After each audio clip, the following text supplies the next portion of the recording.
सीताराम जी हरीश जी कुछ कह रहे थे, तो कोई बोलिए। सीताराम जी बोलिए, क्या कहना है आप बोलिए। हरीश जी बोल रहे हैं तो बोलिए, कोई बात नहीं, स्वागत है जी। स्वामी जी,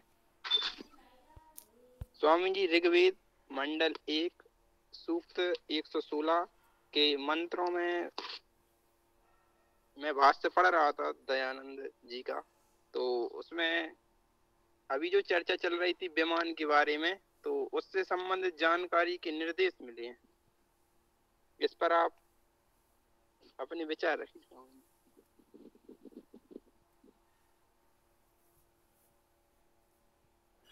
जी, बताएं। ऋग्वेद मंडल 1। जी स्वामी जी, ऋग्वेद मंडल 116 उसके 25 मंत्र।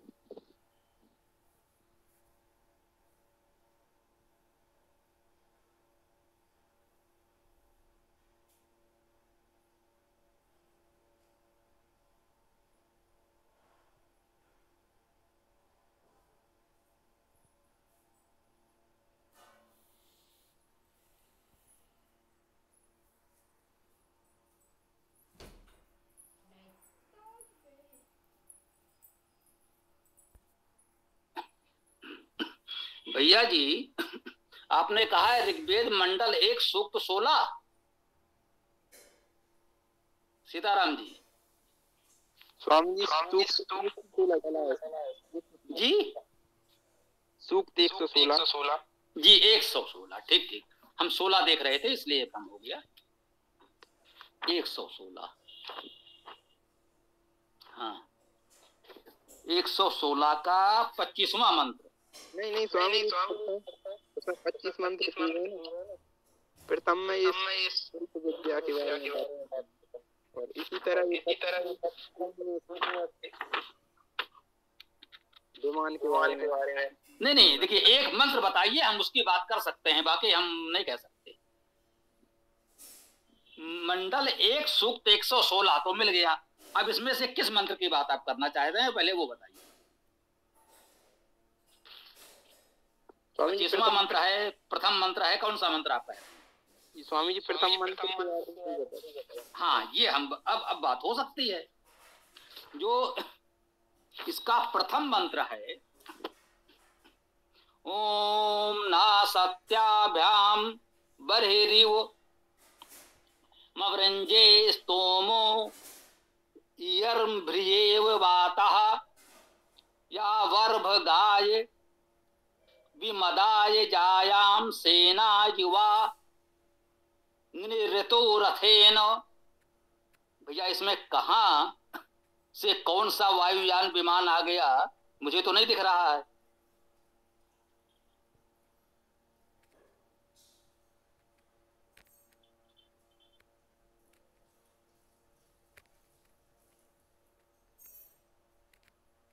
स्वामी जी, मैं इनका पढ़ देता हूँ।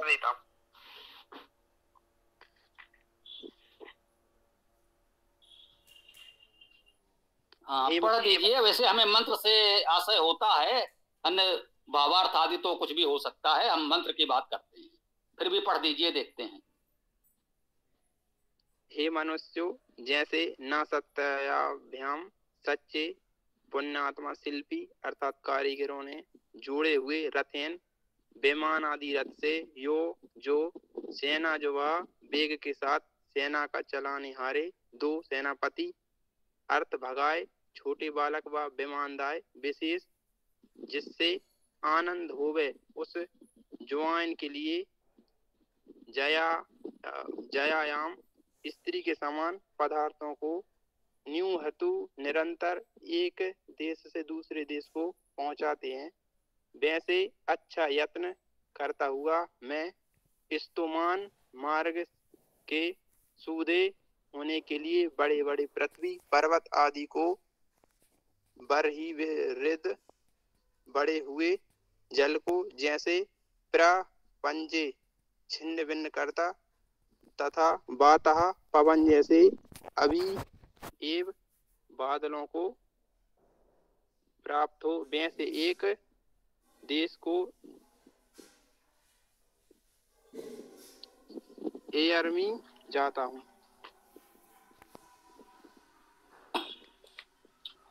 जी। अब इसमें हमारा निवेदन एक ये है सभी से, और ये बहुत बड़ी बात है, यदि आप हमसे जुड़े हैं तो इतना तो आपको जानना मानना होगा। जैसे अभी हमने आपसे कहा कि आप मंत्र की बात करें, आपने बताया ऋग्वेद मंडल 1 सूक्त 116 का प्रथम मंत्र, यह बात ठीक हुई। अब इसमें अर्थ देख लीजिए, ना सत्याधाम। ना सत्य शब्द हम लोगों ने अन्य मंत्रों में पढ़ा है, अपनी कक्षा में आप सब परिचित हैं, ना सत्याभ्याम। ना असत्यों के लिए ये द्विवचन में है, बिल्कुल ठीक है। जो असत्य नहीं है, जिनमें जो असत्य से दूर हैं, असत्य रहित हैं, उन दो के लिए। ना सत्याभाम का क्या अर्थ हुआ? असत्य से रहित दो के लिए। बरही र्यु, बरही यु, बरही ब्रह बढ़ना, वृद्धशील के समान। प्रा ब्रंजे, प्रा उपसर्ग है प्रमुख, ब्रंजे। अब ब्रंज धातु तो है, ब्रंज धातु का क्या अर्थ लिया गया है? छिन्न भिन्न करता। ठीक, ब्रंज धातु का अर्थ छिन्न भिन्न करना होता है, ये हम मान लेते हैं, हम बराबर कहते हैं कि विद्वान आचार्यों ने, ऋषियों ने जो भी अर्थ किए हैं वो ठीक ही किए होंगे। इस समय मैं अभी धातुवादी कोश नहीं देख रहा हूं। ब्रंज धातु का अर्थ छिन्न भिन्न करना लिखा है तो ये मैं मान लेता हूं, ठीक है। प्रब्रंजे का अर्थ हुआ छिन्न भिन्न करता है। स्तोमो, स्तोम क्या है? स्तु धातु का अर्थ स्तुत करना, स्तोम धातु का अर्थ स्तुत करना। अब इसमें जो अर्थ किया जा रहा है, मार्ग के सूधे होने के लिए बड़े बड़े पृथ्वी पर्वत आदि को, ये स्तोमान का अर्थ कैसे हो गया ये मेरी समझ में तो नहीं आया। यदि दयानंद जी का संस्कृत भाष्य हो पदार्थ, हो सकता है उसमें कुछ बताया गया हो, तो वहां से इसे देखने का प्रयास कीजिएगा, ये मेरा निवेदन है। ये जो भाषा भाष्य छप रहा है, बहुत बार मुझे लगता है दयानंद जी का है ही नहीं। उनके अनुयायियों ने हो सकता है उसका भाषा भाष्य तैयार किया हो, उन्होंने मूल में संस्कृत पर कार्य किया हो, और वो भी तमाम सहयोगियों के सहयोग से वो मार्गदर्शन दे देते थे और सहयोगी लिखते थे, ये सब वर्णन मिलता है। स्तोमान का अर्थ स्तुतियों को हो सकता है। अब इसमें मार्ग, उसका सूधा होना, बड़े बड़े पृथ्वी पर्वत, ये इसमें अर्थ कैसे आ गया ये मेरी समझ में तो नहीं आ रहा है ना। तो इस प्रकार से आपको देखना पड़ेगा कि जैसे रथेन है, शब्द इसमें आया रथेन। रथेन का अर्थ हुआ रथ द्वारा। रथेन का सीधा शाब्दिक अर्थ है रथ द्वारा। रथ क्या है? रम धातु से रथ शब्द की निष्पत्ति है, रमणीय द्वारा। अब रमणी यान भी हो सकता है, रमणी कुछ और भी हो सकता है। अब रमणी यान, क्योंकि रथ सामान्यतः लौकिक संस्कृत में जो हम कहते हैं, जब आप रथ कहेंगे तो एक वाहन आपके समझ आ जाएगा। वो रथ शब्द एक वाहन के लिए रूढ़ हो गया है, जिसे घोड़े खींचते हैं। अश्वों द्वारा, घोड़ों द्वारा चालित वाहन को रथ कहा जा रहा है। उनमें भी जो अधिक रमणीय हैं, अधिक उत्कृष्ट हैं, उनको रथ कहा जाता है। जो बड़े बड़े राजा महाराजा सेनापति आदि के पास होते थे, उनको रथ कहा जा रहा है। लौकिक संस्कृत में उसका योग रूढ़ अर्थ है। शाब्दिक अर्थ तो इतना हुआ रथ द्वारा, अर्थात रमणीय द्वारा, रमणीय के साथ। द्वारा और साथ तृतीया में है, तृतीया एक वचन, तो उसमें द्वारा और साथ दोनों अर्थ होते हैं। तो समझ में आया? हमें अर्थ इस प्रकार से करना है, जिसे नासत्याभाम का अर्थ हमने बताया। अब इसमें आपने पढ़ा सच्चे पुण्यात्मा शिल्पी अर्थात कारीगरों ने जोड़े हुए। अब ये अर्थ इसमें कैसे हो गया ये अपनी समझ में तो नहीं आया। मैं विनम्रता से कहना चाहता हूं कि नासत्याभाम का अर्थ सच्चे पुण्यात्मा शिल्पी कैसे हुआ ये मेरी समझ में तो नहीं आया। यदि किसी को जानकारी हो कि शब्द का ये अर्थ कैसे हुआ मुझे बता सके तो बड़ा उपकार होगा, हमारा ही नहीं सभी का होगा। और मैं निरंतर आप लोगों से कहता हूं कि मैं पूर्ण नहीं हूं। मैं ये नहीं कहता कि मैं जो अर्थ कर रहा हूं, बता रहा हूं, वो अंतिम सत्य है। आप इससे भी अच्छा कर सकते हैं, मैं निरंतर कहता हूं, परंतु उसके पीछे आपको कोई तर्क, कोई प्रमाण देना होगा कि शब्द का ये अर्थ यदि किया गया है तो कैसे किया गया है, कौन सी धातु ग्रहण की गई है, किस धातु से शब्द को कैसे माना गया है और उसका ये अर्थ कैसे निकला है, ये आपको बताना पड़ेगा। हमारा निवेदन ये है कि हम वेद मंत्र पर तो चर्चा कर सकते हैं। अभी पहले भी ऐसी एक बात आई थी तो भी हमने यही निवेदन किया था, वेद मंत्र के शब्द का अर्थ क्या है उस पर हम बात कर सकते हैं, किसी अन्य व्यक्ति ने उसका क्या अर्थ किया है उस पर हम कोई चर्चा नहीं कर सकते। जैसा कि हमने पढ़ा, इस मंत्र में ऐसा कुछ नहीं मिला जिसे आप वायुयान, विमान या कुछ इस तरह की बात कह सकें। रथ शब्द आया है, ये वाहन के लिए आता है, शाब्दिक अर्थ है रमणीय, रथ का शाब्दिक अर्थ है रमणीय। सामान्यतः ये अश्वों द्वारा चालित वाहन के लिए प्रयोग होता है लौकिक अर्थ में, तो ये बात तो ठीक है। आध्यात्मिक अर्थ में तो उसका मूल अर्थ तो रमणी है, केवल वो रमणी आपका गुण कर्म स्वभाव हो सकता है, आप हो सकते हैं, परमेश्वर हो सकता है, इस प्रकार से रमणी तो कुछ भी आप ले सकते हैं। परंतु लौकिक संस्कृत में रथ एक वाहन है जो अश्व द्वारा चालित होता है, ये बात सत्य है, इसे योग रूढ़ अर्थ कहते हैं। ये दोनों ही अर्थ ठीक हैं अपने अपने स्थान पर। आध्यात्मिक अर्थ में वो केवल रमणी अर्थ है, रथ का अर्थ रमणी है, और लौकिक अर्थ में वह एक वाहन है जो अश्वों द्वारा चालित है। अब उसमें अन्य बातें अपनी कल्पना से जोड़कर कोई जो अर्थ करना चाहे करे, वो उसकी इच्छा है, इस पर हम कोई भी टिप्पणी नहीं करते, ये हम पहले भी निवेदन कर चुके हैं। ओम।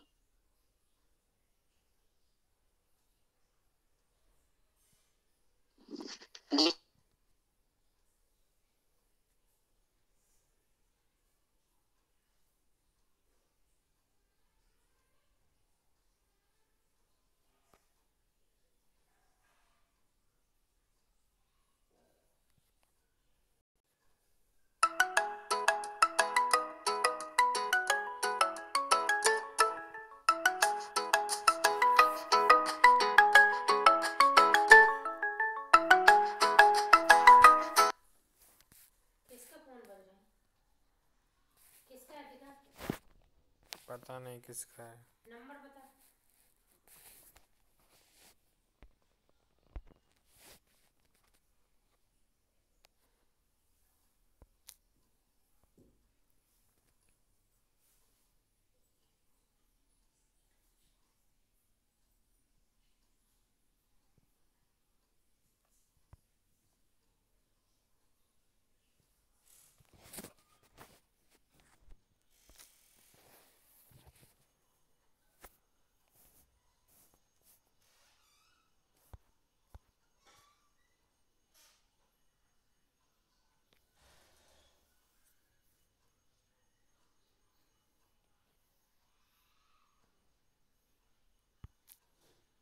देखना चाहिए, जितना शाब्दिक अर्थ है उसे ग्रहण करें और मुख्य रूप से उसका आध्यात्मिक अर्थ जो प्रमुख होता है उसको जाने। और हम निरंतर प्रत्येक दिन आपसे कहते हैं कि इसका लौकिक अर्थ ये हो सकता है, उसे नकारते नहीं है, ठीक है ना।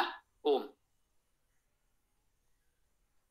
स्वामी जी, इसी ऋचा के लिए अर्थ जो दिया गया है गंगा साहब शर्मा की पुस्तक में, वो इस तरह से है, जिस प्रकार कोई यजमान यज्ञ के निमित्त कुश के आसन फैलाता है और वायु बादलों के जल को प्रेरित करता है, उसी प्रकार मैं अश्विनी कुमारों की पर्याप्त स्थिति करता हूँ। उन्होंने किशोर विमद को अपने रथ द्वारा शत्रुओं से पहले ही स्वयंवर में पहुंचाकर पत्नी प्राप्त कराई थी। उनके रथ को शत्रु सेना नहीं पा सकी, तो इसमें भी कहीं विमान जैसा संबंध कुछ नहीं दिख रहा। जी, उन्होंने रथ द्वारा कहा है ना, रथ एक वाहन है, उन्होंने स्पष्ट रूप से केवल रथ द्वारा कह दिया। उन्होंने रथ का अर्थ विमान कर लिया, विमान का अर्थ है विशेष मान युक्त, वही जो हमने कहा रथ का शाब्दिक अर्थ है रमणीय, विमान का अर्थ है विशेष मान युक्त। जो अति उत्तम उत्कृष्ट वाहन है उसे विमान कहा जा सकता है। उत्तम बहुत ऊंचे भवनों को भी विमान कहा जाता है, बहुत उत्तम वाहनों को भी विमान कहा जाता है। ये कहा जाता है, ऊंचे ऊंचे भव्य मंदिरों को विमान कहा जाता है, ये आप लोग जानते होंगे, कोई बड़ी बात नहीं है। आप में से बहुतों को ये जानकारी है, मुझे भी ये पता है कि आप लोग जानते हैं, बहुत से लोग इस बात को जानते हैं कि विमान ऐसे भव्य मंदिरों भवनों आदि को भी कहा जाता है, और वाहनों को भी। विमान का अर्थ वायुयान नहीं होता, बस ये समझना है हमको। वायुयान और विमान अलग विषय है। रथेन अर्थात रमणीय द्वारा, वो रमणीय वाहन है, उसको दूसरे शब्दों में विमान भी कह सकते हैं, विशेष मान युक्त। वो बिल्कुल ठीक है, यहां तक तो ठीक बात है। अब आपने दूसरा जो पूरा अर्थ पढ़ा वो किसी लेखक के नाम से पढ़ा। यूं मान लीजिए वेद के भाष्यकार मुख्य रूप से दो विचारधाराओं के हैं। एक तो उबट सायण महीधर का भाष्य है, लोग उसके अनुसार हिंदी अनुवाद कर देते हैं। दूसरा दयानंद कृत भाष्य है, कुछ लोग दयानंद की विचारधारा के अनुसार उसका सरल भाषा अनुवाद कर देते हैं। तो ये जो भाषा अनुवाद आपको लौकिक भाषा में जो भी लोक भाषा में अनुवाद मिलते हैं, वो इस पर समझ लिए या तो वो उबट सायण की परंपरा में है या दयानंद जी की परंपरा में है, किसी का भी मौलिक अर्थ नहीं है। विनम्रता से कहना चाहता हूं, हमने ये प्रयास किया है कि प्रत्येक शब्द में धातु स्पर्श करते हुए उसका शाब्दिक धातुज अर्थ दिया जाए। तो यह एक तरह से सभी का समर्थन है, क्योंकि उबट सायण महीधर दयानंद आदि सभी विद्वान, उबट आदि के पहले के प्राचीन स्कंद स्वामी आदि विद्वान, यास्क जैसे प्राचीन ऋषि सब मानते हैं कि वैदिक शब्द धातुज हैं, उनका अर्थ धातुओं के अनुसार होना चाहिए। तो हमने आपके समझ स्पष्ट कर दिया कि इसमें ये धातु है, इस धातु के अनुसार ये अर्थ होगा, ये उसका वास्तविक अर्थ है। शेष दो धाराओं में बटा हुआ अर्थ है। उबट सायण की परंपरा का अर्थ कर्मकांडी है, ये इसमें ध्यान दीजिए। जो आपने अर्थ पढ़ा उसमें कर्मकांड प्रधान है, मंत्र में कहीं कर्मकांड नहीं है, ध्यान दीजिएगा। पूरे मंत्र में कहीं यजन हवन सामग्री लकड़ी जलाना जैसी कोई प्रक्रिया नहीं है, लेकिन उनका चारों वेदों का अर्थ केवल एक हवन कुंड के आसपास है। उसको हम लोगों ने प्यार से कहा, परिहास में कहा कि उन्होंने चारों वेदों को हवन कुंड में झोंक दिया है। यही सबसे बड़ा दोष है उबट सायण की परंपरा का कि चारों वेद उन्होंने पूरी तरह कर्मकांड में झोंक दिए, और दयानंद जी ने उन वेदों को उस अग्निकुंड से बाहर निकाला। बताया भैया ये स्वाध्याय के लिए हैं, ये अग्निकुंड में झोंकने के लिए नहीं है। इसको पढ़ें तो आपको बहुत उत्तम प्रेरणा प्राप्त होगी। इसीलिए हम दयानंद जी का बहुत सम्मान करते हैं कि उन्हें वेदों का सही अर्थ करने के लिए हमको प्रेरित किया, एक दिशा दी कि कर्मकांड में मत उलझे रहो, उसके शाब्दिक अर्थ को देखो, धातुज अर्थ को देखो, तो उससे आपको बहुत लाभ होगा। तो ये अंतर स्पष्ट है कि दयानंद का अर्थ जो इन्होंने पढ़ा उसमें राष्ट्रीय गौरव की स्थापना करने का प्रयास है, और जो आपने सायण की परंपरा वाला अर्थ पढ़ा उसमें कर्मकांड को स्थापित करने का प्रयास है। वेद मंत्रों का जो शाब्दिक शुद्ध अर्थ है वो आपको स्वयं धातु के अनुसार समझना चाहिए। उसके बाद सबके भावार्थ उत्तम है, जिसका जो उपयुक्त लगे वो आप स्वीकार करें, ग्रहण करें। ओम। हाँ जी, भूदेव जी कुछ कह रहे हैं तो बताएं। जी, थोड़ा कुछ वेद से संबंधित पृथक प्रश्न है, इन सब चर्चाओं से हटकर रखूं क्या? जी बोलिए। जी, आपका सबसे पहले नमस्कार, आपने समय दिया। एक 3 विषयों को हम जानना चाहेंगे, क्योंकि आप वेद भाष्य करते हैं और यहाँ पर उसी चीज के लिए हम लोग उपस्थित भी होते हैं प्रति सप्ताह। अपने शास्त्र परंपरा में धर्म शास्त्र जो न्यायीय शास्त्र है, वहां पर जो विवाह आदि पद्धति दी गई है वो गोत्र के आधार पर और गुण कर्म के आधार पर वहां पर निश्चित है स्वभाव। तो गोत्र और गुण कर्म स्वभाव, गुण कर्म स्वभाव तो बहुत अच्छी बात है, लेकिन आ जाती बात यहाँ पर गोत्र और वंश। मैं कई सारे विद्वानों से चर्चा किया हूँ तो बोलते भाई गोत्र और वंश दोनों एक ही चीज है और वो योनि से संबंध है, इसलिए कोई पृथक नहीं है, चाहे वंश परंपरा को या गोत्र परंपरा को, एक ही बात है। तो इस विषय में हमारा जिज्ञासा यह है कि क्या गोत्र के विषय में हमें ऐसा वेद मंत्र उपलब्ध मिलता है कि सगोत्र विवाह नहीं होना चाहिए, ऐसा कोई श्रुति प्रमाण मिलता है गोत्र से संबंधित? जो कि ऋषि बोलते हैं ना, महर्षि मनु कहते हैं कि असपिंडाहा च या मातु असगोत्राया पितु सा प्रशस्ता द्विजातीनां दार कर्मणि मैथुने। तो यहाँ पर तो सीधा सीधा कह दिया भाई असपिंड। असपिंड कहाँ तक माना गया भाई? 6 पीढ़ियों में माता के कुल की लड़की ना हो और पिता के गोत्र की एक न हो तो उस कन्या से विवाह होना चाहिए।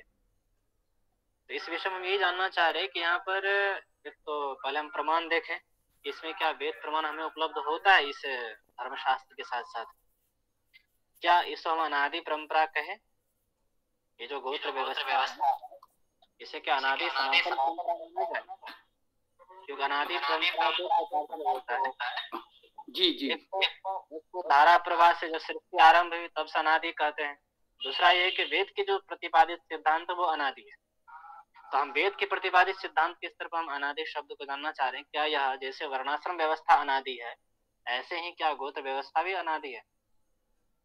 जी बताना चाहेंगे? जी जी जी। अब आप माइक बंद करें तो मैं बताऊं। जी, स्पष्ट करते हैं कि वेद में ऐसा कुछ नहीं है।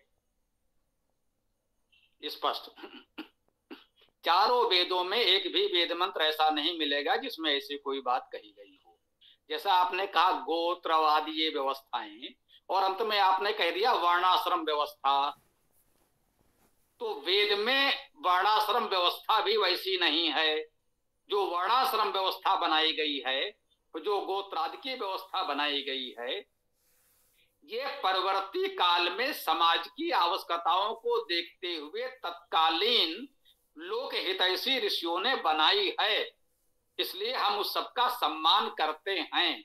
परंतु अब इतने समय के पश्चात वर्तमान समय में देश काल परिस्थिति को देखते हुए उसमें आवश्यक हो तो यथोचित परिवर्तन किया जा सकता है। चूंकि वेद में नहीं है इसलिए परिवर्तन संभव है। जो वेद में है उसमें कोई परिवर्तन नहीं कर सकते। और वेद के अतिरिक्त किसी भी ऋषि विद्वान ने अन्य स्थान पर अपनी पुस्तकों में जो भी मार्गदर्शन दिया है उसका पूरा सम्मान करते हुए देश काल परिस्थिति की आवश्यकता के अनुसार परिवर्तन किया जा सकता है, ऐसा हमारा मत है। ओम। इसमें आपने एक बात रखी कि वेद में ऐसा ब्राह्मण वर्णाश्रम के विषय में ऐसी कोई बात नहीं आती है। पर जब चौथे समुल्लास देखेंगे वहां पर जो मंत्र उद्धरण करते हैं, ब्राह्मणस्य मुखम आसीत बाहुराजन्य कृतः गुरु तदस्य यद्वैश्य पद्भ्याम शूद्रो जायत।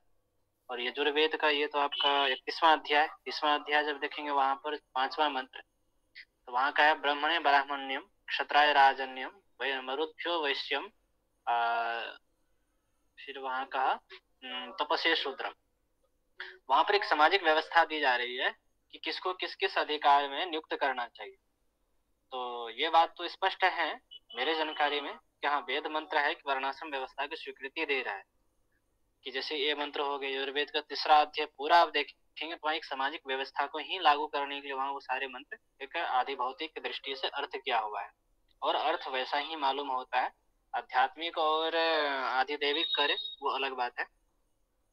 तो इसमें तो हम निश्चित हैं वेद मंत्र भी उपलब्ध होता है। बस हम ये जानना चाह रहे हैं कि सगोत्र व्यवस्था के विषय में ऐसा जैसे यहाँ पर मंत्र उद्धृत कर देते हैं आश्रम व्यवस्था को लेकर के, ऐसे ही यहाँ पर वर्ण व्यवस्था को लेकर जैसे मंत्र हमें मिल जाता है, या जो भी विद्वान महर्षि दयानंद सरस्वती ने मंत्र पूर्वक बहुत सारे धर्मशास्त्रों को सामने रख करके बातें रखती है। तो इस दृष्टि से हम सगोत्र विषय में जानना चाह रहे हैं, यह गोत्र व्यवस्था आखिर चलाने की आवश्यकता क्यों है ना? बताते हैं। अब आप शांत हो तो बताते हैं जी।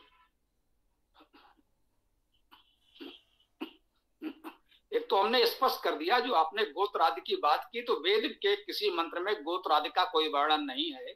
एक बात तो ये स्पष्ट हो गई। अब दूसरी बात आपने कही वर्णाश्रम व्यवस्था की। आपने जो मंत्र उद्धृत किया इस सब की व्याख्या हम लोग इस वेद कक्षा में कर चुके हैं, वो आपको मिल जाएंगे। वेद कक्षा क्रांति जो भी इन लोगों ने बना रखे हैं वो सारे वीडियो और उसके सब क्रम आपको कहीं ना कहीं लोग दे देंगे, सब मिल जाएंगे। इन सब की व्याख्या हम लोग कर चुके हैं। मुझे बहुत प्रसन्नता हुई कि यजुर्वेद अध्याय 30 का 5वां मंत्र आपने उद्धृत किया, तो ये बहुत उत्तम है कि आपका उधर ध्यान गया। इस पर हम लोगों ने विशेष रूप से चर्चा की है, बहुत महत्वपूर्ण मंत्र है, आप उसमें ध्यान दीजिएगा। उसमें तप से शूद्रम के पश्चात भी तो बहुत कुछ कहा गया है। ठीक है, वो कह दिया गया, ब्राह्मण आदि की बात तो उसमें की गई है, तो बिल्कुल ठीक बात है। ब्रह्मणे ब्राह्मणम क्षत्राय राजन्यम मरुद्भ्यो वैश्यम तप से शूद्रम, तो यहीं पर मंत्र समाप्त नहीं हुआ, इसके पश्चात भी तो बहुत कुछ कहा गया है। और उस पूरे 30वें अध्याय में शताधिक ऐसे कार्य व्यवसाय का वर्णन है। मैं उसे कह रहा हूं, कार्य व्यवसाय का वर्णन है ना। वेद के किसी मंत्र में यह नहीं कहा गया है कि संपूर्ण समाज को 4 वर्णों में विभाजित कर दिया जाए, ऐसा कोई मंत्र नहीं है। किसी मंत्र में 4 का वर्णन होगा, किसी में 2 का होगा, किसी में 1 का होगा, किसी में अनेक का होगा।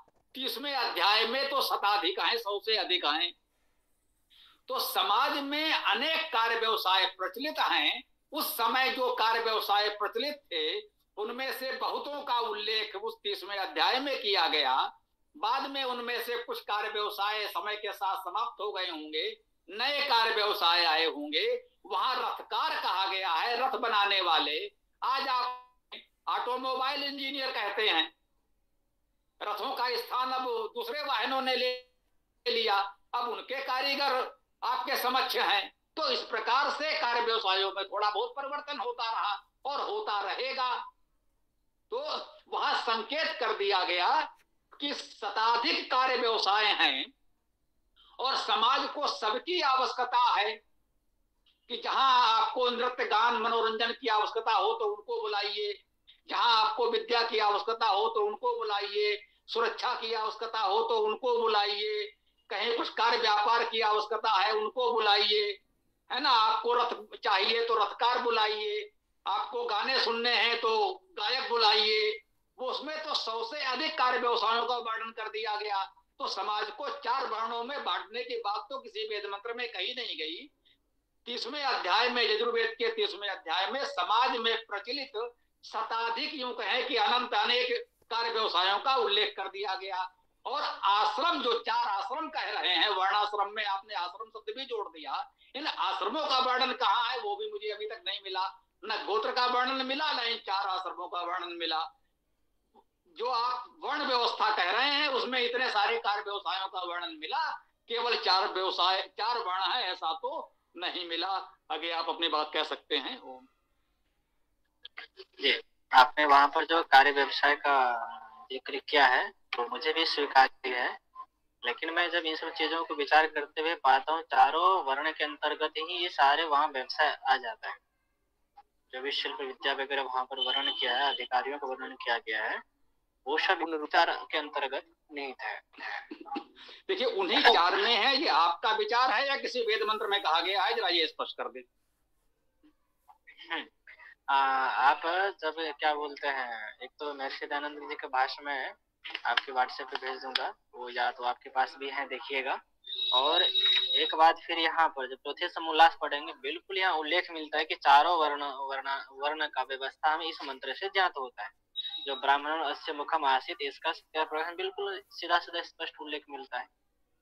ये आवश्यक, जब इतना बात आप भी स्वीकार करते हैं स्वामी जी कि सीधा सीधा मंत्र में कोई भी स्पष्ट बातें नहीं होती, संकेतात्मक होते, उसको हमें ऋषि महर्षि तप से या ज्ञान समाधि आदि के माध्यम से उसको व्यवहारिक बनाते हैं अर्थ को लेकर के। तो चारों वर्णाश्रम व्यवस्था अगर दिया है तो बिना वेद के विरुद्ध नहीं कहेगा। मनुस्मृति के श्लोक आता है, यह कस्यचित् धर्मः मनुना प्रकृतितः स सर्वः वेदे विहितः स ज्ञानमयो नहीं सर्वमयो ही सः। अब इस पंक्ति का श्लोक का क्या अर्थ है कि जो मनु के द्वारा जो कुछ भी धर्म किसी का कहा गया वो सब वेद में अभिहित है, कथित है। तो इस बात से जब सीधा सीधा उद्घोष महर्षि मनु कह रहे हैं, तो इसमें हम ये कैसे कह दें कि देश काल परिस्थिति के अनुसार उन्होंने ये सारे व्यवस्थाएं लागू की है?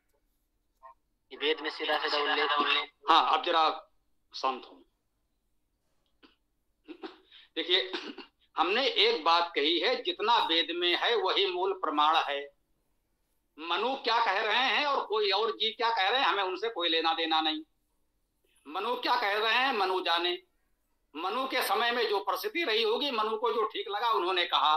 उसमें बहुत कुछ छेपक है, परिवर्तन है, ये भी बहुत से विद्वान मानते हैं। हम उस विवाद में जाते ही नहीं, हम केवल इतना मान रहे हैं कि हमको जितना वेद में मिलेगा मानेंगे, वो भी जो स्वयं वेद में पढ़ेंगे वो मानेंगे। किसी और ने क्या कहा है हम सुनेंगे ही नहीं। मनु कह रहे हैं, मनु की मनुस्मृति में यदि लिखा है कि मनु ने जो कहा है वो सब वेद सम्मत है, तो रामचरितमानस में भी कहा जाता है इत वेद बदंत न दंत कथा। हम सब कुछ वेद के प्रमाण से ही कह रहे हैं, और उसमें जाने कितना अवैधिक अप्रमाणिक है ये भी आप जानते होंगे। तो कोई भी ये घोषणा कर दे कि मैं जो कुछ कह रहा हूं या इस पुस्तक में जो कुछ कहा है वो सब वेद के अनुकूल है, तो किसी को भी अधिकार है कि इस तरह की बकवास करता रहे। मैं उसे नहीं सुनता, मैं क्षमा चाहता हूं कठोर शब्दों के लिए। वेद में क्या कहा गया है ये वेद में ही पढ़ना पड़ेगा। अन्य कोई व्यक्ति क्या कहता है उसका अपना विचार है।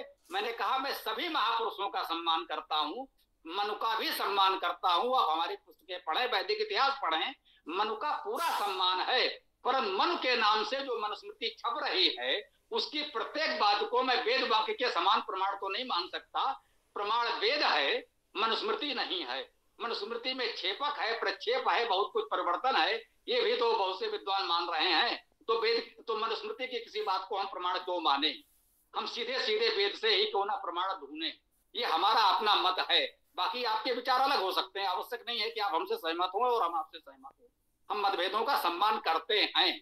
जैसा कि आपने कहा एक मंत्र में 4 वर्णों की बात की गई है, कुछ मंत्रों में 2 की गई होगी, किस मंत्र में 1 की गई होगी, और यजुर्वेद के 30वें अध्याय में 100 से अधिक ऐसे वर्णों या कार्य व्यवसायों की चर्चा कर दी गई है।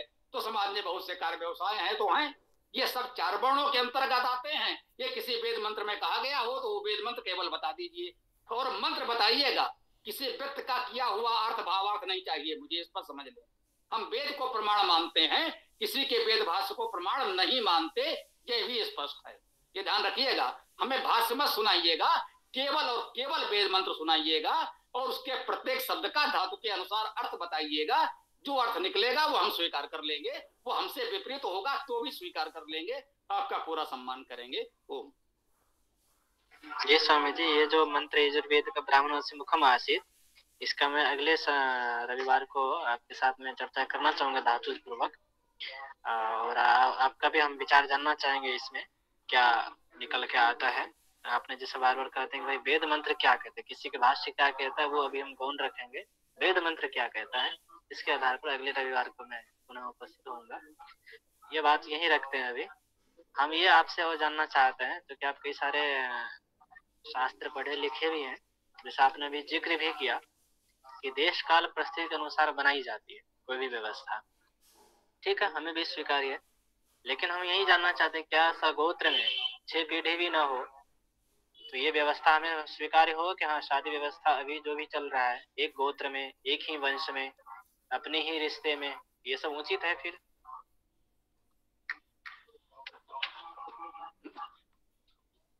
मुझे लगता है जो वर्तमान परिस्थिति है उसमें इस तरह के कठोर बंधनों को थोड़ा यदि ढीला कर दें तो उचित होगा।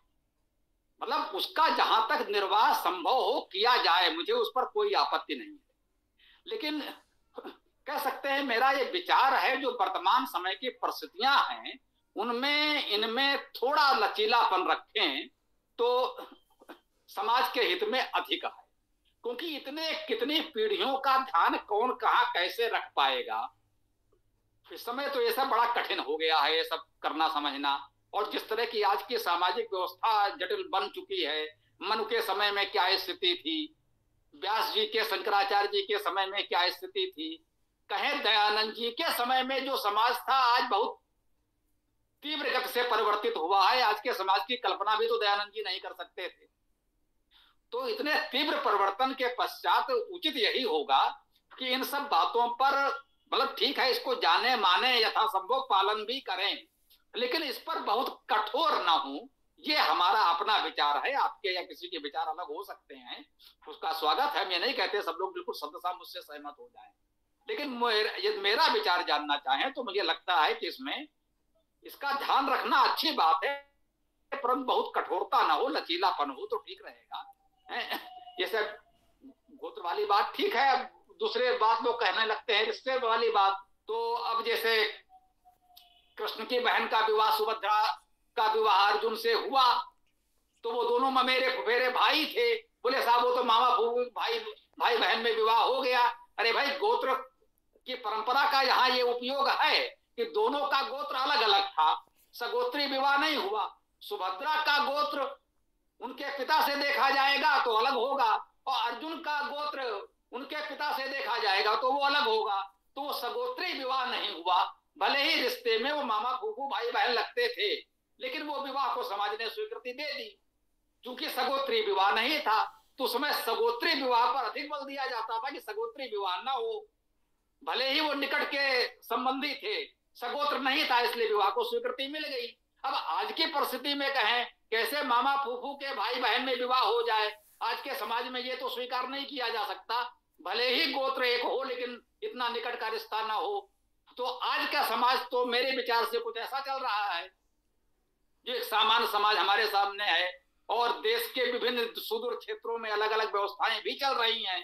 तो इसका निष्कर्ष मेरा विचार यही है कि इसका ध्यान रखा जाए, परंतु बहुत कठोरता न रखें, थोड़ा लचीलापन रखें तो समाज के हित में उचित है। ओम जी, आपका विचार अच्छा लगा यहाँ पे। और एक ये तो सामाजिक दृष्टि से आपने लचीला होनी चाहिए। केवल हम आपका सैद्धांतिक विचार के रूप में आपका विचार जानना चाहेंगे कि गोत्र परंपरा की आवश्यकता आखिर है। आपके विचार इसमें हम सैद्धांतिक रूप में जानना चाहते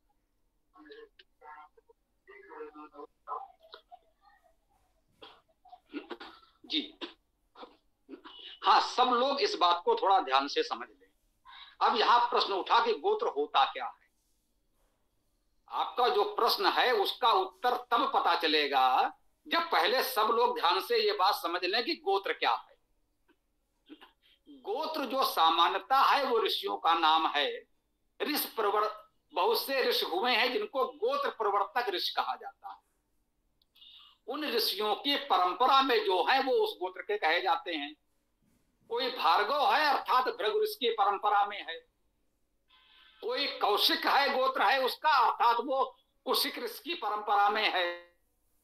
किसी का गोत्र अत्रि है तो वो अत्रि ऋषि की परंपरा में है। तो इस प्रकार से अति प्राचीन ऋषियों के नाम से गोत्र का प्रचलन हुआ। मुख्य बात तो ये है गोत्र की, ठीक। और देखिएगा, इसमें जो गोत्र कहा जा रहा है वो केवल उनकी वंश परंपरा में नहीं है कि ये उनके पुत्र उनके पुत्र उनके पुत्र की परंपरा में आप है। ये शिष्य परंपरा भी है। यूं कह लें कि जिनका गोत्र यदि अत्रि है तो वो आवश्यक नहीं है कि वो अत्रि ऋषि के वंशज हों। किसी का भारद्वाज गोत्र है तो भारद्वाज ऋषि के वंशज ही हों। हो सकता है उनकी शिष्य परंपरा में हो, भारद्वाज ऋषि का कोई शिष्य होगा, या भारद्वाज ऋषि के गोत्र का उनके आश्रम व्यवस्था के परंपरा का किसी आचार्य का शिष्य होगा तो उसका भी गोत्र भारद्वाज होगा। तो उनके जो शिष्य परंपरा है और जो वंश परंपरा है मुख्य रूप से शिष्य परंपरा प्रधान है। उनके पुत्र भी उनके शिष्य ही होते थे, इसलिए उनका भी गोत्र है। जो माने गोत्र परंपरा में वंश परंपरा से अधिक महत्व शिष्य परंपरा का है, कम से कम उससे अल्प नहीं है, समान कह सकते हैं आप। तो ऋषि गोत्र ये है कि उस ऋषि की शिष्य परंपरा में है या वंश परंपरा में है। अब उस ऋषि के दृष्टि से देखेंगे तो 700 पीढ़ियां हो गई होंगी अब तक। तो अब इतनी पीढ़ियां बीत जाने के पश्चात तो कह सकते हैं जब 7 पीढ़ियों की बात हो तो अब तो हो सकता है, क्योंकि अब तो सैकड़ों पीढ़ियां बीत गई। उस दृष्टि से संभव है, कोई बहुत बड़ी समस्या नहीं है। अब मुख्य बात जो है कि 7 पीढ़ियां बचाई जाएं तो मैं बिल्कुल मानता हूं यथासंभव बचाना चाहिए। ये उचित नहीं है कि हम अपने चाचा मौसी के बच्चों में आपस में विवाह करा दें। तो जहां तक संभव हो, जो हम एक सगे अपने भाई बहन हैं, हमारे बच्चों के बीच विवाह न हो, इसका जहां तक संभव हो हमें प्रयास करना ही चाहिए। सिद्धांत रूप में तो निर्णय यही है कि 7 पीढ़ी यदि संभव हो तो बचाएं। स्थिति ये है कि आज लोगों को अपने दादाजी का नाम पता है तो बहुत बड़ी बात है, दादाजी के पिताजी कौन थे कोई नहीं जानता। तो यदि किसी को 7 पीढ़ियों की जानकारी हो, बचा सके तो अच्छा है। यही इसमें सिद्धांत से अधिक व्यवहारिक पक्ष है। सिद्धांत रूप में आप बचाइए, अच्छी बात है, आप सैद्धांतिक पक्ष हमारा जानना चाहते हैं, मैं कह रहा हूं बिल्कुल ठीक है, बचाया जाना चाहिए, सिद्धांत रूप में मैं सहमत हूं। परंतु ये विषय सैद्धांतिक से अधिक व्यवहारिक है। 7 पीढ़ियों की जानकारी ही नहीं है तो आप बचाएंगे कैसे? इसलिए जितनी पीढ़ियों की जानकारी है, अगर हम दादाजी को जानते हैं तो कम से कम दादाजी के परिवार में जितने लोग हैं उनमें आपस में विवाह ना हो, इसका ध्यान रखा जाए, ये अच्छी बात है। ओम। लेकिन ये बात मुझे ज्ञात नहीं हुई कि आखिर गोत्र परंपरा क्यों भी बचाए, कारण और हेतु हम जानना चाहते हैं। तर्क वहाँ हो, हेतु हो, उसका प्रमाण नहीं है। व्यवहारिक प्रबुद्ध हमें देखती है, लेकिन हेतु और तर्क हमें जब तक नहीं पता होगा तो लोगों को नहीं समझा पाएंगे क्यों आवश्यक है इसकी रक्षा। तो वो हेतु और तर्क आपके विचार में जानना चाहते हैं।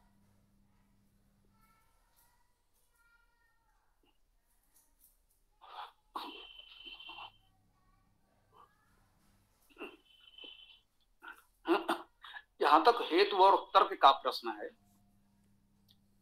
तो अति सैद्धांतिक दृष्टि तो मैं कहूंगा इसका कोई अर्थ नहीं है, कोई आवश्यकता नहीं है, इसकी पूरी उपेक्षा कर दी जाए तो कोई हानि है।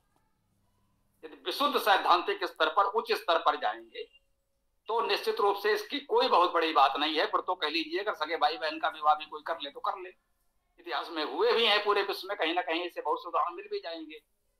बहुत निकट संबंधों में विवाह हुए हैं, सफल भी हुए हैं, अच्छी वंश परंपराएं भी चली होंगी। तो अगर आप विश्व इतिहास को देखेंगे तो ऐसे उदाहरण भी मिल जाएंगे। लेकिन वही कहते हैं ये विषय सिद्धांत से अधिक व्यवहारिक है, तो निश्चित रूप से कुछ दूर के संबंधों में सुविधा होती है। ये कहा जाता है आपस में सब एक दूसरे से घुले मिले बचपन से और एक दूसरे का सब कुछ जानते समझते, तो एक तरह से वो फिर घर के बाद घर में वो थोड़ा सा तालमेल कह लो, सब कह लो, सबके एक दूसरे की बातें। अब जब एक अपरिचित लोग मिलते हैं तो एक शिष्टाचार शालीनता एक दूसरे के साथ निर्वाह करना धीरे धीरे घुल मिल जाते हैं। तो केवल इस प्रकार की कुछ बातें सोची समझी गई हैं, मुझे लगता है अति सैद्धांतिक दृष्टि तो उसका कोई महत्व नहीं, इसका परित्याग कर दिया जाए, इस पर को लेकर बहुत ध्यान देने की आवश्यकता नहीं है। हम ये कह सकते हैं अगर बिल्कुल आप कहें कि ये सिद्धांत, तो बिल्कुल सिद्धांत की दृष्टि तो कहें इस गोत्र वगैरह का कोई मतलब नहीं रह गया है, इसको पूर्ण परित्याग किया जा सकता है। ओम जी, इसी से जुड़े एक बात हम और पूछ लेते हैं। तो जैसा आपने कहा कि तर्क और हेतु के स्तर पर, अति सैद्धांतिक स्तर पर, यह आपका विचार हमने जानना चाहा। तो आपने वेद भाष्य करते किए हैं और करते रहते हैं, बताते भी रहते हैं, क्या वहां पर ऐसा हमें जिक्र मिलता है कि भाई बहन में शादी विवाह नहीं करना चाहिए?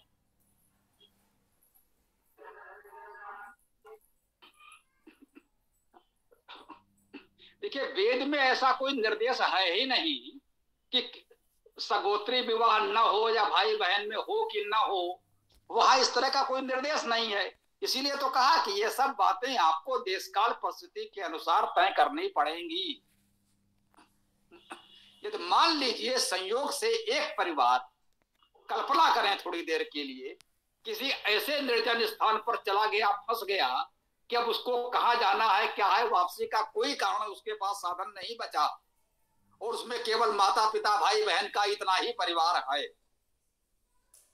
मान लीजिए आज अंतरिक्ष यात्राएं हो रही हैं, कोई परिवार जाकर के किसी सुदूर ग्रह पर संयोग से वहां जीवन यापन की व्यवस्था मिली और वहां उसके कह सकते हैं कि वायु जल आदि उपलब्ध है, वो उसका जीवन तो यापन हो सकता है, और पृथ्वी से दोबारा उसका आना जाना संभव नहीं हो पा रहा है। अब क्या करेगा वही परिवार आपस में विवाह संबंध आदि बना करके उस पर वहां पर आगे बढ़ाएगा, उसे क्या करेगा? तो ये आपन धर्म कह लें या कुछ भी कह लें, तो वेद में तो ऐसा कोई निर्देश नहीं है कि ऐसा करें या ना करें। इसीलिए हमने कहा चूंकि वेद का कोई निर्देश नहीं है, इसलिए देश काल परिस्थिति के अनुसार उस समय के मनीषी विद्वान ऋषि जो मार्गदर्शन देते हैं उसका पालन करना चाहिए। ये समाज के मार्गदर्शकों का, ऋषियों का, विद्वानों का दायित्व होता है। आप उनके पास जाएंगे, प्रश्न करेंगे, तो एक नहीं अनेक ऐसे विद्वान मिलकर कोई निर्णय करेंगे। इसी को पहले धर्मसभा बैठती थी, आज संसद बैठती है, और संसद में बैठे हुए हमारे चुने हुए प्रतिनिधि वहां पर कोई निर्णय लेते हैं, उसका पालन समाज करता है, आवश्यकता होने पर उस विधान में परिवर्तन भी कर दिया जाता है। तो ये समाज की व्यवस्था है, तो समाज के अनुसार समय समय पर उसमें यथासंभव जो भी परिवर्तन आवश्यक होगा होता रहेगा। ये बहुत सैद्धांतिक चर्चा का विषय ही नहीं है। जैसा कि मैंने कहा, वेद में ऐसा कोई निर्देश है ही नहीं कि ऐसा होना चाहिए या नहीं होना चाहिए। ठीक है ना। ओम। स्वामी जी और भूदेव आर्य जी, मैंने एक वेद मंत्र पढ़ा है जिसमें ये लिखा है कि जितना दूर देश में विवाह होता है उतना ही अच्छा होता है, एक बात। और दूसरी बात कि जो दुहित्री शब्द आया है संस्कृत में, उसका अर्थ होता है कि दूरे हिता भवती थी, मतलब उसका अर्थ ये होता है कि जो डॉटर है, जो पुत्री है, वो जितना दूर विवाह किया जाए उतना ही अच्छा होता है। तो दूर से दूर ही विवाह होना चाहिए, निकट जगह पे विवाह नहीं होना चाहिए, ऐसा वेद में मैंने पढ़ा है।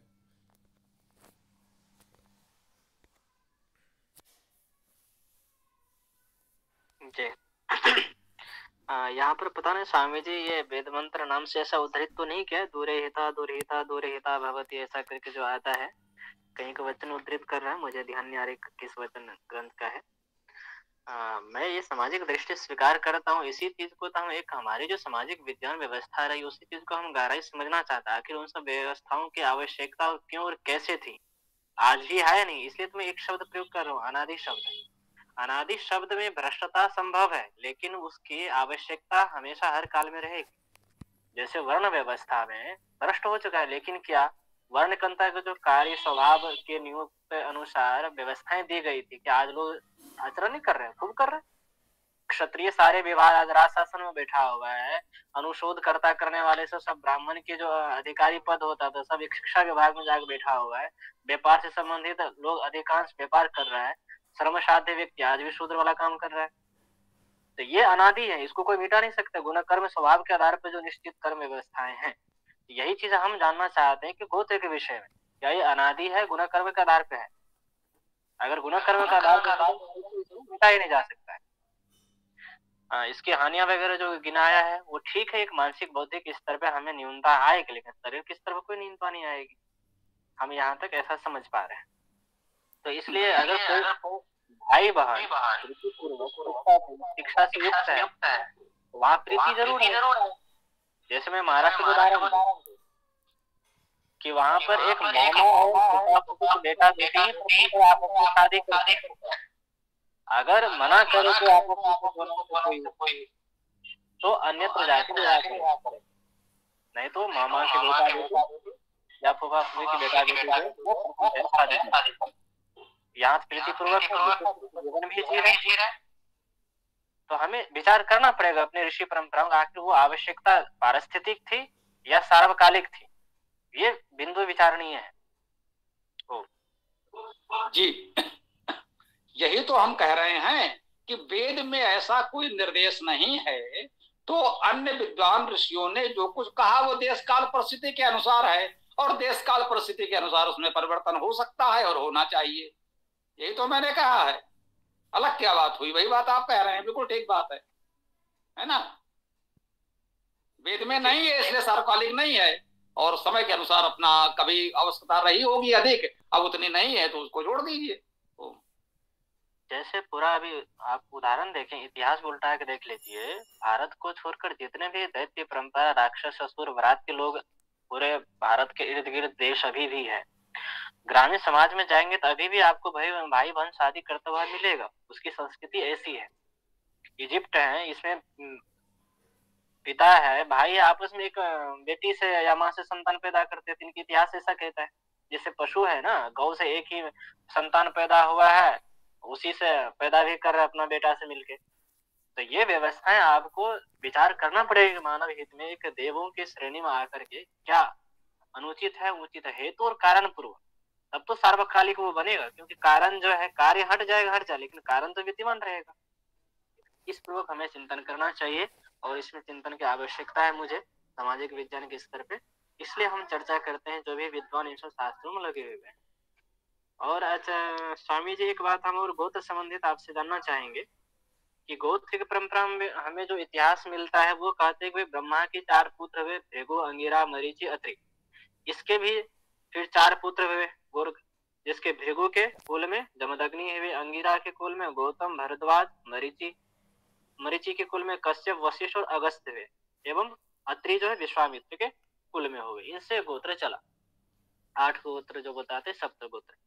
अब मुझे ये विचार करना, यहाँ जो प्रश्न आते इतिहास से संबंधित कि भाई ये ब्रह्मा 4 पुत्र हुए, ठीक है, हम मानते हैं, स्वीकार हमें भी है, लेकिन सृष्टि की आयु अभी कितनी बीत रही है? आर्य समाज कम से कम ये बात को स्वीकार करते हैं कि 1 अरब 96 करोड़ कितना 58 लाख 8,000 कुछ ऐसे 124 चल रहा है अभी।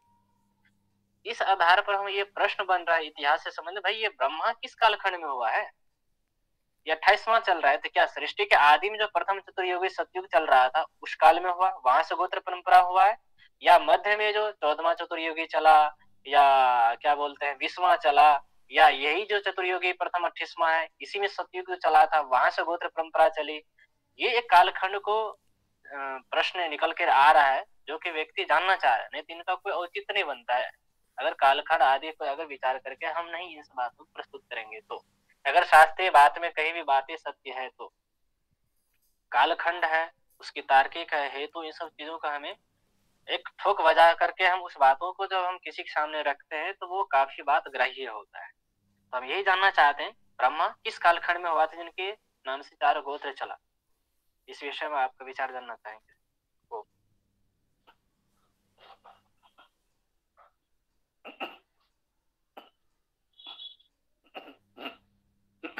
देखिए, एक प्रश्न है कि ब्रह्मा कब हुए, तो जो कुछ थोड़ा बहुत मैंने पढ़ा समझा है तो मेरा विचार ये बना कि मानव सभ्यता के प्रारंभ में जब कहें कि पशुओं से मानव कुछ अलग होने लगा, अग्नि का आविष्कार या कुछ करके कह सकते हैं, वो पशुओं से हट करके कुछ अपना एक अलग जीवन समाज बनाने लगा, उस समय कोई अति महान मनीषी विद्वान व्यक्ति है जिसे हम ब्रह्मा कह सकते हैं।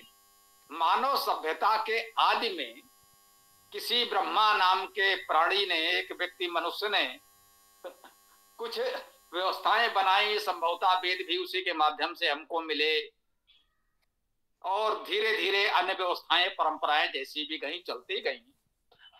अब उसका कालखंड कितना है, कितने हजार लाख करोड़ अरब वर्ष पहले है, ये तो भाई इतिहासकारों पुरातत्ववेत्ताओं के शोध का विषय है। इस पर हम जैसे लोगों को कोई निर्णय नहीं देना चाहिए। लोगों के अलग अलग मत विचार हैं, हम सबका सम्मान करते हैं। शोध करते रहिए, नए नए शोधों से नई नई जानकारी मिलती रहेगी। इतिहास में शोध कार्य चलते रहना चाहिए। इतना स्पष्ट हो गया कि गोत्र आदि की बात वेद में नहीं है, इसलिए अनादि नहीं है, सार्वकालिक सत्य नहीं है।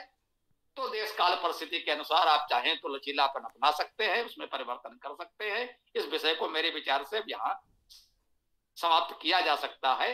अब वो बहुत अधिक उस पर चर्चा उलझाओ, लोगों को थोड़ा वो लगेगा, और समय भी अब पर्याप्त हो चुका है। तो थोड़ा सा आगे कुछ और विचार कर लें, कुछ ठोस आगे बात कर ली जाएगी। अवैदिक है, अनादि नहीं है, सर्वकालिक नहीं है, इसलिए परिवर्तन संभव है।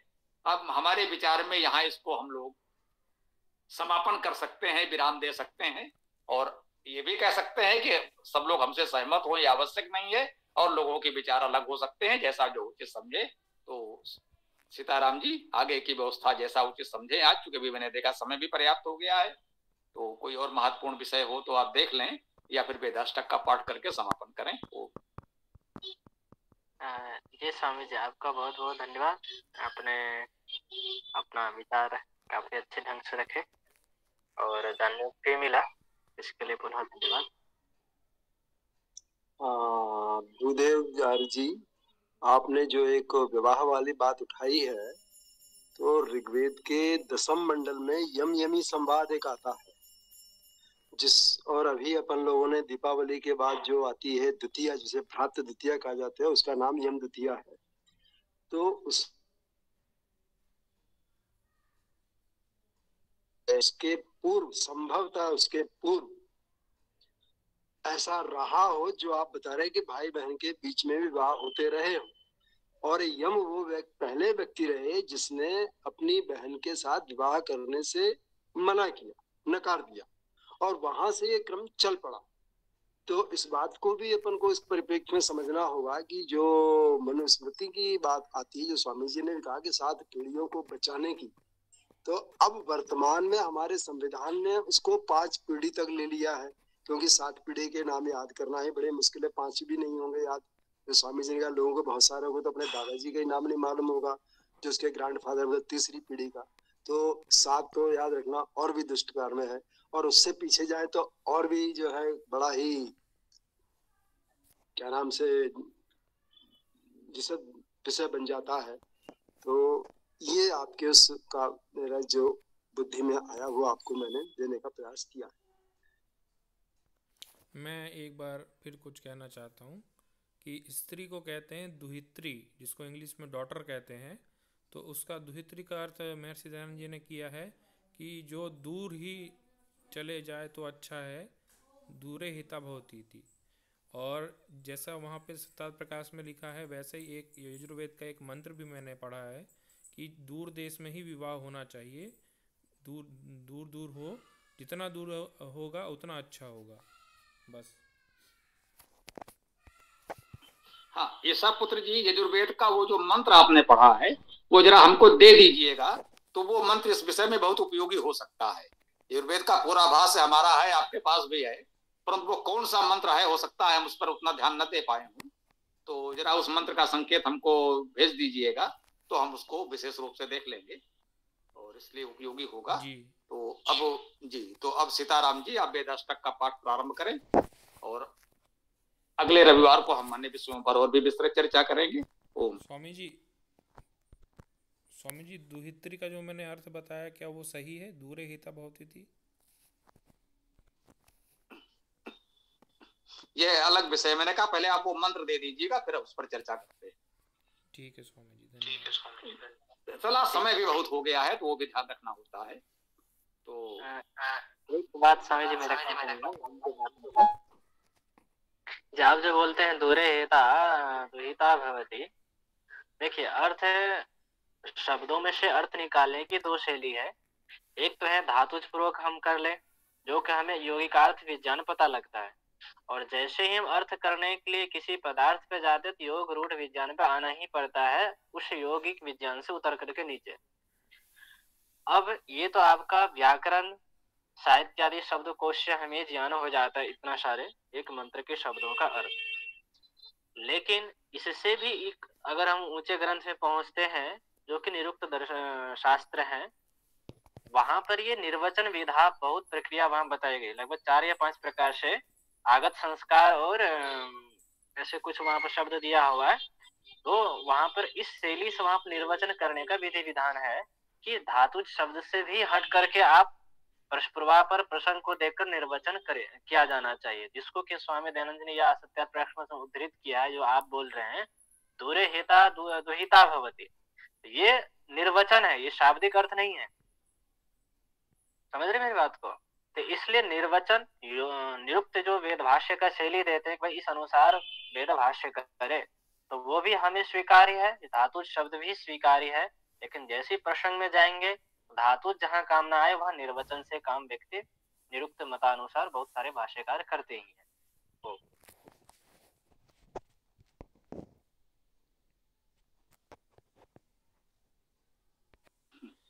ठीक कहा आपने, धातु अर्थ वो नहीं हो रहा था, इसीलिए मैं भी कुछ बोल नहीं रहा था, क्योंकि समय भी पर्याप्त हो गया है, तो हम इसको विस्तार नहीं देना चाहते थे। अगले रविवार को और आगे हम चर्चा कर सकेंगे। तो अब सीताराम जी, आप वेदाष्टक का पाठ प्रारंभ करें। ओम। जी स्वामी जी, अभी जो विषय चल रहा था इस पर तो मैं यही कह सकता हूँ, जितना अध्ययन स्वाध्याय से थोड़ा बहुत समझा है, कि विवाह का संबंध जितना व्यवहारिक रूप से सिद्धांत रूप से तो ठीक प्रतीत नहीं होता वैसे, पर अगर व्यवहारिक रूप से देखें तो ये अधिकांशतः आयुर्वेद का विषय है, जीवन से संबंधित, मतलब हमारी पद्धति से संबंधित है, मतलब जीवन पद्धति से। बस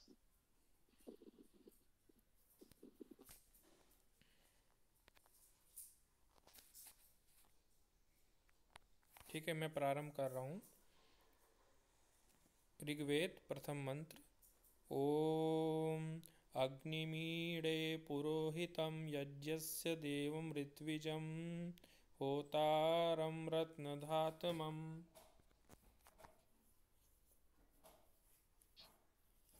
ॐ समानि वा आकुति समाना हृदयानि वा समानम् अस्तु वो मनः यथा वह सुसह असति।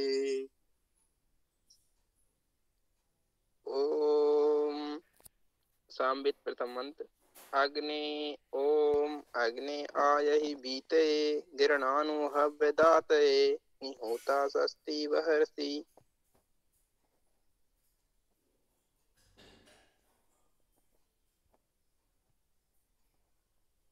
ॐ स्वस्ति न इन्द्रो वृद्धस्वाः स्वस्ति न पूषा विश्ववेदाः स्वस्ति न ताक्षो अरिष्टनेमि स्वस्ति नो बृहस्पति दधातु। अथर्ववेद प्रथम मंत्र। ओम ये त्रिसप्ता पर्यन्ति विश्वारूपाणि बिभ्रता वाचस्पति बला तेषां तन्वो अद्य दधातु मे।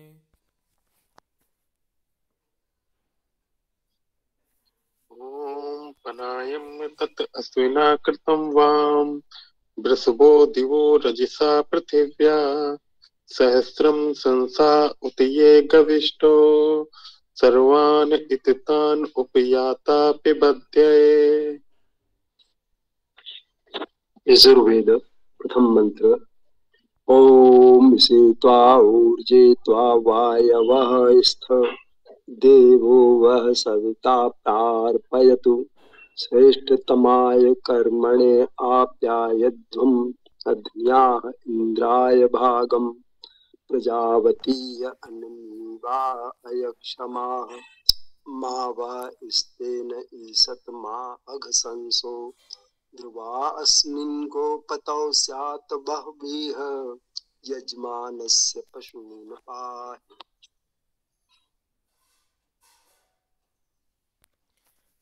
यजुर्वेद अंतिम मंत्र।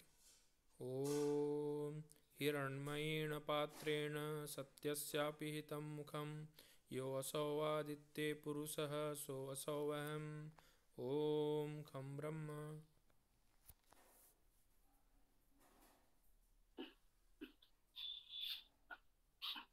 ओम सायंकालीन वेद कक्षा में सायंकाल 7:30 बजे हम लोग पुनः मिलते हैं।